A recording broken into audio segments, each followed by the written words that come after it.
কোয়েম্বাটুরে আদিযোগীর সুন্দর একটা কাজ হচ্ছে। বাংলার বিভিন্ন জায়গার নাম উপরের অংশটা দেখে তো আমার মারাত্মক লাগছে। প্রদীপ দিয়ে চোখ বানানো হয়েছে বাঁশের চাটাইগুলোর মধ্যে এরকম এরকম করে। এর আগে কালী পুজোয় আমি রাজারহাট এবং বারাসাতের বেশ কিছু কালী পুজোর যে প্রস্তুতি সেটা তোমাদেরকে দেখিয়েছি।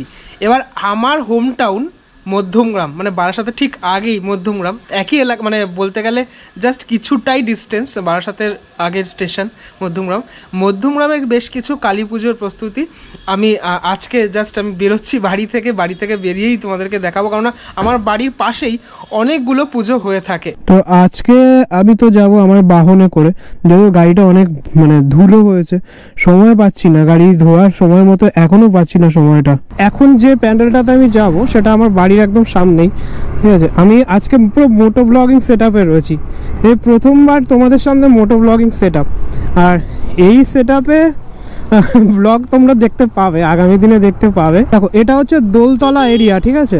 তো দোলতলা এরিয়া থেকে একদম সোজা এরকমভাবে গেলে যে এই যে ফ্ল্যাটগুলো দেখতে পাচ্ছ, ফ্ল্যাটের সামনে থেকে সোজা এরকমভাবে গেলেই একটা পুজো দেখতে পাওয়া যায়। সেটা দিয়ে আমি প্রথম শুরু করব, আজকের যে পুজোটা সেটা দিয়ে আমি প্রথম শুরু করব অ্যাকচুয়ালি। তো দোলতলার পরেই হচ্ছে নিউ ব্যারাকপুর, এই হচ্ছে নিউ ব্যারাকপুর মোড়, নিউ ব্যারাকপুর বাস স্ট্যান্ডও বলতে পারো। হ্যাঁ, তো এক সেকেন্ড এখানে দাঁড়াতে হবে কেননা সিগন্যালের জন্য। তাই নিউ ব্যারাকপুর মোড়েই, মানে যে পুজোটার কথা আমি বলছি সেটা নিউ ব্যারাকপুর এই বাস স্ট্যান্ডেই দেখতে পাওয়া যায়। একটুখানি সামনে গেলেই নিউ ব্যারাকপুর বাস স্ট্যান্ডটা ক্রস করলাম। ক্রস করার পর এই যে পূর্বাশা তৃতীয় সরণি দেখছো, এটাকে ক্রস করার পরেই একটা পুজো এখানে হয়, মানে পূর্বাশারই এই পুজোটা বলা যেতে পারে। এই পুজোটা আগে গলির ভিতরে হতো, কিন্তু এখন এইখানটাতে হয় পুজোটা। এই যে আমি ঢুকে গেলাম, এই হচ্ছে তোমার আদিযোগীর প্যান্ডেল, ঠিক আছে। তো আদিযোগীর এই প্যান্ডেলটা আমার মধ্যমগ্রামের পুজোর একদম প্রথম যে পুজোটা সেটা। চলো এবার ভিতরটাতে যাই, প্যান্ডেল তো অনেকটাই রেডি হয়েছে এখানে। তো এবার চলো দেখাই পূর্বাশা যুব পরিষদ এই প্যান্ডেলটা, যেটা বলছিলাম আর কি, মানে এই পূর্বাশা যুব পরিষদের যে প্যান্ডেলটা, এবছরের যে উপস্থাপনা আদিযোগী, ঠিক আছে। এই আদিযোগীর যে প্যান্ডেল সেটা কিন্তু সেজে উঠছে, আর বিশাল বিশাল বড় কিন্তু এই আদিযোগীর যে মুখমণ্ডলটা, এইগুলো কিন্তু রেডি হচ্ছে এখন। আর মাঠটা যেহেতু অনেকটাই বড়, এদিকে ফ্ল্যাট রয়েছে, ঠিক আছে, যার জন্য আরও বেশি ভালো লাগবে। আর এখানে কিন্তু লেজার শো হবে, যেটার জন্য আরও কিন্তু দেখতে ভালো লাগবে। মানে এই আদিযোগীর প্যান্ডেল আমরা দেখেছি সল্টলেকের বিজে ব্লকে, এবছর দুর্গাপুজোতে দেখেছি। এখানে কিভাবে পুরো ব্যাপারটা তৈরি করা হয় এখন সেটাই দেখার পালা, কীভাবে পুরোপুরি ফুটে ওঠে। সমস্ত ম্যাটেরিয়ালস কিন্তু এখানে আনা হচ্ছে, ধীরে ধীরে যে ম্যাটেরিয়ালসগুলো আনা হচ্ছে। ওপরের অংশটা দেখে তো আমার মারাত্মক লাগছে, হেভিভাবে তৈরি হচ্ছে। কিন্তু একদম অপোজিটের এইখান থেকে তোমার লাইটটা ফেললে, লেজার শো যে লাইটটা সেটা ফেললে হেভি লাগবে দেখতে। এখন আপাতত এখানে বাটামের কাজগুলো করছেন কাকুরা, আমি দেখতে পাচ্ছি। কারণ স্ট্রাকচারাল যে পার্ট সেটা ইতিমধ্যেই অনেকটা রেডি হয়ে গেছে, মানে আদিযোগীর প্যান্ডেলে। হ্যাঁ, বিশাল বড় প্যান্ডেল। এখানে কিন্তু ঝালাইয়ের কাজও হচ্ছে, মানে আয়রনের শিটও রয়েছে এখানে। আপাতত ওপরের কাজটা এতটা রেডি হয়েছে, নিচের কাজগুলো তো মোটামুটি হচ্ছে। এদিকেও কাজ হচ্ছে, এদিকে দুই সাইড থেকে লাইটটা মারা হবে, যেটার ফলে কিন্তু দেখতে মানে ব্যাপক লাগবে। এখন থেকেই তুমি বুঝতে পারছি। আমরা জানি যে কোয়েম্বাটুরে আদিযোগীর যে অরিজিনাল যে এই মূর্তি সেটা রয়েছে, ঠিক আছে। আমার ভীষণ দেখতে যাওয়ার ইচ্ছে রয়েছে, কখনো যদি ভগবানের আশীর্বাদে যদি যেতে পারি সত্যি ধন্য মনে করবো। কেননা এত সুন্দর এই আদিযোগীর মূর্তি, যারা গেছো তারা জানো যে কোয়েম্বাটুরে রয়েছে, আমরা সকলেই জানি সেটা। তো এখানে যে লেজার শোটা হবে, সেই লেজার শোটা কিন্তু এই দাদাদের কাছ থেকে শুনলাম যে সল্টলেক বিজে ব্লকের থেকেও কিন্তু ভালো একটা লেজার শো সেটা কিন্তু হতে চলেছে এই মধ্যমগ্রামের আদিযোগীতে। প্যান্ডেল ইতিমধ্যে বিশাল উঠে গেছে, মোটামুটি 70 ফুট হাইট রয়েছে এই প্যান্ডেলের।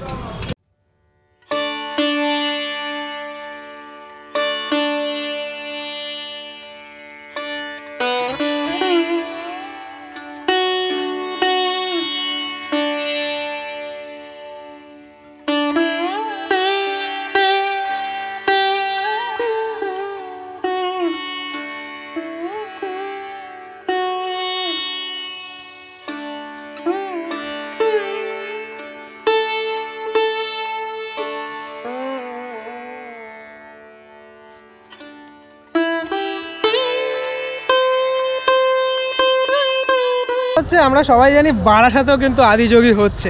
ফাইটটা কেমন হবে বুঝতে পারছো? বারাসাত ভার্সেস মধ্যমগ্রাম, কে মানে কার আদিযোগী দেখতে সুন্দর হবে এখন সেটাই দেখার পরে। বারাসাতের আগমন সঙ্গেও হচ্ছে আদিযোগী। তো চলো ভিতরটাতে যাই, ভিতরটা ঠিক কিভাবে সাজছে সেটা ইতিমধ্যে আমি এখান থেকে দেখতে পাচ্ছি, তোমাদেরকে দেখাই চলো। এই পাশগুলো এরকম রয়েছে, মানে এরকম যেরকম আদিযোগীর আদলে পুরোপুরিটা তেমন তৈরি হচ্ছে সেরকমটা। তো ঠাকুর থাকবে হচ্ছে ভিতরের একদম অংশটাতে, একদম ভিতরের অংশটাতে। সেখানে আমাকে এখান থেকে আপাতত ঢুকতে হচ্ছে, এখানে সমস্ত ঝালাই ঢালাইগুলো চলছে। তো এখান থেকে আমি ঢুকে একটুখানি দেখানোর চেষ্টা করি তোমাদের। এই জায়গাটা আপাতত ঠিক এমনটা রয়েছে, কাজকর্ম অনেকটাই বাকি রয়েছে। মেন ঠাকুর এখানেই থাকবে। আর যেহেতু মাঠটা অনেকটাই বড় রয়েছে তাই ভিড়ভাড়টাও খুব একটা যে হবে সেটাও নয়, কিন্তু মানে ভিড় হলেও সেটা ম্যানেজেবল। এই শিব ঠাকুর রয়েছে, এগুলো এখনও কাটা হয়নি, এগুলো কাটলে পুরো ব্যাপারটা কিন্তু আসবে সামনে। এদিকে সমস্ত কাজগুলো চলছে, মানে কাটবে ধীরে ধীরে, এগুলোকে কেটে সামনের অংশে বা ভিতরের অংশে ইনস্টলেশনের কাজটা সেটা চলবে। এই হচ্ছে ঠাকুরের যে স্টেজটা, সেটা সামনের অংশটাতে এরকম বাটাম টাটাম দিয়ে রেডি করা হয়েছে এই জায়গাটা। তো এই ক্লাবের একজন মেম্বারকে পেয়ে গেছি। আপনাদের এটা মেন হাইটটা কত রয়েছে? 70 ফুট। 70 ফুট হাইট রয়েছে। আর কবে ওপেন আছে? আমাদের শনিবার ওপেন আছে। কত তারিখ পড়ছে? শনিবার বোধ হয় 11 তারিখ পড়ছে মেবি। তো এই আর কি আমরা দেখতে পারবো এই আদিযোগীর এখানে, মানে লাইটের কি ব্যাপারটা? লাইটে এখানে লেজার শো হবে, চারিদিকে লেজার শো হবে। ভিতরে ইনারে কাজ হচ্ছে। ঠাকুর আছে। হ্যাঁ, আগে যে আদিযোগী দেখেছো বিজে বলাকে হচ্ছে সুন্দর হবে, হচ্ছে সুন্দর হবে। কারণ আমরা আমাদের পূর্বাশা যুব পরিষদ এই ক্লাবটা প্রত্যেকবারই সেরা তকমায় আমরা থাকি, বারাসাতে কেউ পিছনে ফেলে থাকি। আমরা তাছাড়া আমাদের চিন্তাভাবনা অন্যরকম আছে। আমাদের এখানে যারা ঠাকুর দেখতে আসে মানে কোনো লাইনের ব্যাপার নেই, সবাই ঢুকবে, এক সাইড দিয়ে ঢুকবে, এক সাইড দিয়ে বেরিয়ে যাবে। আমরা পুরো মানুষকে কোনো কষ্ট দিয়ে কোনো অনেকটাই তো জায়গা আছে, আমরা হচ্ছে সবসময় যেখানেই মানে ঠাকুর মানে প্যান্ডেলটা করি সেখানে আগে চিন্তা ভাবনা করি মানুষ আসবে কেন, আমাদের প্রচুর ভিড় হয়, কীভাবে আসবে, কীভাবে মানে সুস্থভাবে যে ঠাকুর দেখে তারা যাবে। আমরা এই চিন্তা ভাবনাটা সবসময় মানুষের জন্য মাথায় রাখি। এখন তো মোটামুটি এরকমটা রেডি হয়েছে, নিচের অংশটাও তো রেডি হবে। হ্যাঁ, নিচের অংশটা কালকে আপনি পেয়ে যাবেন, কালকে হবে। আজকে মানে কাজটা করছে ইনি হচ্ছে আমাদের এই দাদা হচ্ছে নিত্যদা, উনি হচ্ছে যত আর্টিসের কাজ আছে উনি হচ্ছে করছে। আর এখানে হচ্ছে সুবন্ধুদা বর্তমানে একটু টিফিনে গেছে। বলছি ঠাকুর কবে আসবে? ঠাকুর হচ্ছে আমাদের প্রত্যেকবারই হচ্ছে কুমোরটুলির সোমেন পালের কাছ থেকে ঠাকুর আসে। ঠাকুর আপনার মানে কালকে আমাদের ঠাকুর ঢুকে যাবে। হ্যাঁ, বেশ। পরের যে পুজোটা আমি চলে এসেছি সেটা চৌমাথার একদম কাছে। হ্যাঁ, সুভাষ ময়দানে যে পুজোটা হয়ে থাকে সেই পুজোটা, এই পুজোটা খুব ভালো হয়ে থাকে। সামনে থেকে এরকম ঢাকা রয়েছে। চলো ভিতরটাতে যাই, ভিতরটাতে না গেলে তোমরা বুঝতে পারবে না। এখানে কিন্তু খুব সুন্দর একটা কাজ হচ্ছে এবছরের কালী পুজোতে। এই পুরো কাজটাই কিন্তু মানে মারাত্মক লেভেলের কাজ। মণ্ডপ ইতিমধ্যেই অনেকাংশে রেডি হয়ে গিয়েছে, আমি সেটা দেখতে পাচ্ছি। পুরো টোটালি মানে বাংলার শিল্প সংস্কৃতিকে নিয়ে এখানে কাজ হচ্ছে। কুলো দেখা যাচ্ছে মণ্ডপের একদম সামনে অংশটা। এই মণ্ডপটা না প্রতিবার খুব ভালো করে, কারণ একদম চৌমাথার সামনেই বলা যেতে পারে মণ্ডপটা। আর প্রতিবার আমিও দেখে থাকি এখানে এরকম ঘোড়া রয়েছে, মাটির যে ঘোড়া সেই ঘোড়াগুলো রয়েছে। এইদিকে বেশ কিছু জিনিসপত্র রয়েছে দেখা যাচ্ছে, বেশ কিছু এখানে আইডল দেখা যাচ্ছে। এই জায়গাটা মণ্ডপের একদম সামনের জায়গাটা, ফ্রন্টটা খুব সুন্দর লাগছে। বাইরের কাজ তো অলমোস্ট রেডি, ঠিক আছে, এভাবে অলমোস্ট রেডি হয়ে গেছে। একটুখানি এই দিকটা দেখাই তোমাদের। দুই দিকই সেমভাবে তৈরি হচ্ছে, যেহেতু যে দিকটা ঠিক এমনটা রয়েছে। এই অংশগুলো লাইটে কিন্তু হেভি লাগবে, প্রদীপ দিয়ে চোখ বানানো হয়েছে, দেখতে পাচ্ছ? প্রদীপ, ঘন্টা, পুরো মাটির ওপর বেস করে কিন্তু অনেক কাজ এখানে মাটির রয়েছে। তবে ভিতরটাতে একটুখানি যাই, ভিতরটাতে দেখবো। তার আগে মাটির ঘোড়াগুলো দেখো, হেভি লাগছে কিন্তু দেখতে।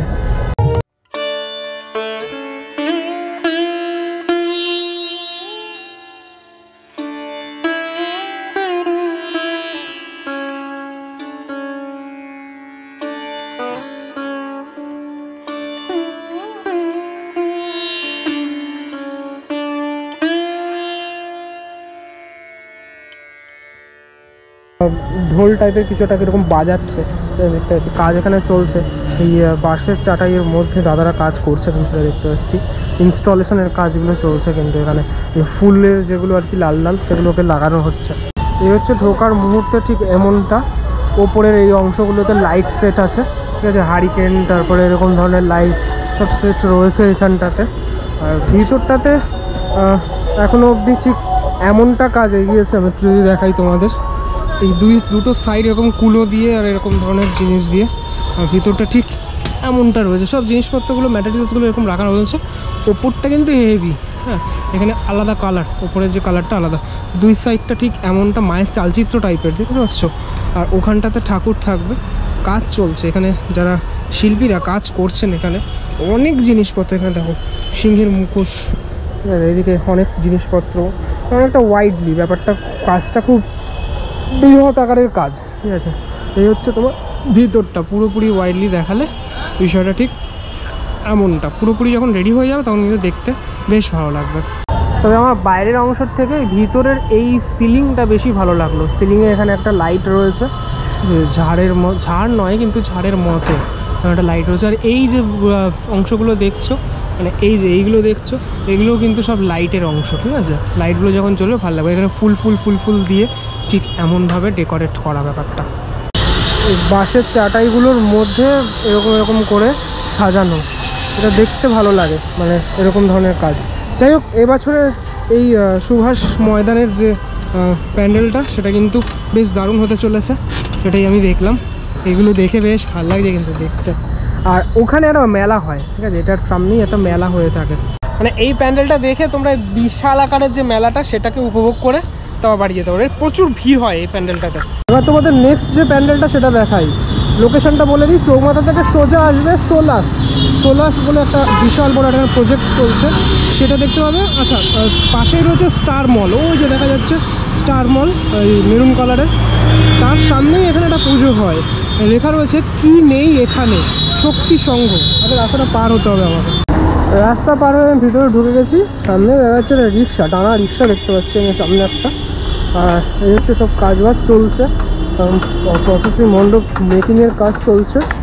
এই হচ্ছে তোমার সামনের অংশটা, ঠিক আছে, যেটা কি নেই এখানে, যেটা আমি বলছিলাম আর কি, যে নামটা দেওয়া হয়েছে। এবং সামনের অংশটা হচ্ছে এটা রয়েছে। চলো ভিতরটাতে যাই। ধীরে ধীরে কাকুরা কাজ করছে এখানে, সেভাবেই আমাকে যেতে হবে। ভিতরটা ঠিক এমনটা রয়েছে রেডি করা।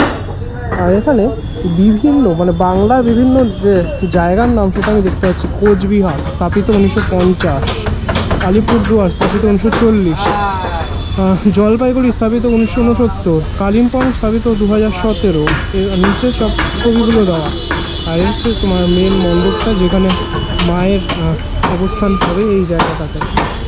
ভালো একটা সুন্দর একটা মণ্ডপ। এখানে বাঁশ রয়েছে, বাঁশগুলোর মধ্যে ভিতরে এরকম ছোটো ছোটো ফুটো করা। মাঝখান থেকে লাইটগুলো তো থাকবে, বোঝাই যাচ্ছে। আর এখানে অনেক কাজ রয়েছে, অনেক ডিটেলে কাজ রয়েছে। মা দুর্গার এখানে মুখমণ্ডল দেখতে পাচ্ছি, সারদা দেবীকে দেখতে পাচ্ছি, হ্যাঁ, অনেক এরকম রয়েছে। পুরো বাংলাকে তুলে ধরা হয়েছে, পশ্চিম মেদিনীপুর, ঝাড়গ্রাম সবই এখানে মোটামুটি রয়েছে, আমি দেখতে পাচ্ছি সেটা। বেশ সুন্দরভাবে উপস্থাপনাটা এবছর হতে চলেছে শক্তি সংঘের। এই সমস্ত ম্যাটেরিয়ালগুলো পিছন থেকে সব লাইটগুলো ফেলা হবে, যাতে কিন্তু আরও দেখতে ভালো লাগে। আচ্ছা, শুধুমাত্র যে এরকম যে নামটা সেটা নয়, জনসংখ্যা, সাক্ষরতা, কৃষি, এখানকার কৃষি কি, ধান আর আলু, হ্যাঁ, সেটা দেখা যাচ্ছে। শিল্প কী সেটাও দেখা যাচ্ছে। একটা ইনফরমেশন মানে পুরোপুরি পাওয়া যাবে এখানে আসলে। এই শক্তি সংঘের মণ্ডপের একদম সামনের অংশটা ঠিক এরকম, মানে কোনো একটা বাড়ির আদলে, মানে ঠাকুর দালানের আদলে পুরোপুরি তৈরি হচ্ছে পুরো ব্যাপারটা, সেটা দেখা যাচ্ছে। ময়ূর, তারপরে আরও অনেক কিছু আমি দেখতে পাচ্ছি এখানে। আর এই বড়ো বড়ো যে বাঁশগুলো, মোটা যে বাঁশগুলো যেগুলো দেখালাম, সেগুলোর মধ্যে আমার এরকম স্বস্তিক চিহ্ন আঁকা, ঠিক আছে। আমাদের বাংলাতে যেরকম, এটা কোন, পূর্ব বর্ধমান আর হচ্ছে বীরভূম, তার পাশে আমি দাঁড়িয়ে রয়েছি, হ্যাঁ। পূর্ব বর্ধমানে এরকমটা আমরা দেখতে পাই, ঠিক আছে, সেই ছবি কিছুটা দেখা যাচ্ছে, গ্রাম্য পরিবেশ। আবার যদি আমরা দেখি বীরভূমের সাধক ও বামাখাপাড়ে দেখা যাচ্ছে। বামাখাপাড় আমরা জানি ওখানকারই, হ্যাঁ। এই জিনিসগুলোকে তুলে ধরা হয়েছে, ঠিক আছে। সদর শহর হচ্ছে সিউড়ি, জনসংখ্যা সব কিছু লেখা রয়েছে, যেটা দেখালাম আমি।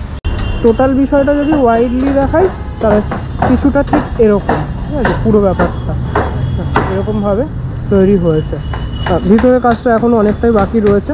এই সমস্ত মণ্ডপ মোটামুটি মধ্যমগ্রাম বারাসাতের সমস্ত মণ্ডপই 10 আর 11 তারিখ ইনাগুরেশন রয়েছে, মানে তোমরা 11 তারিখ আসলে ফুলফিল দেখতে পারবে।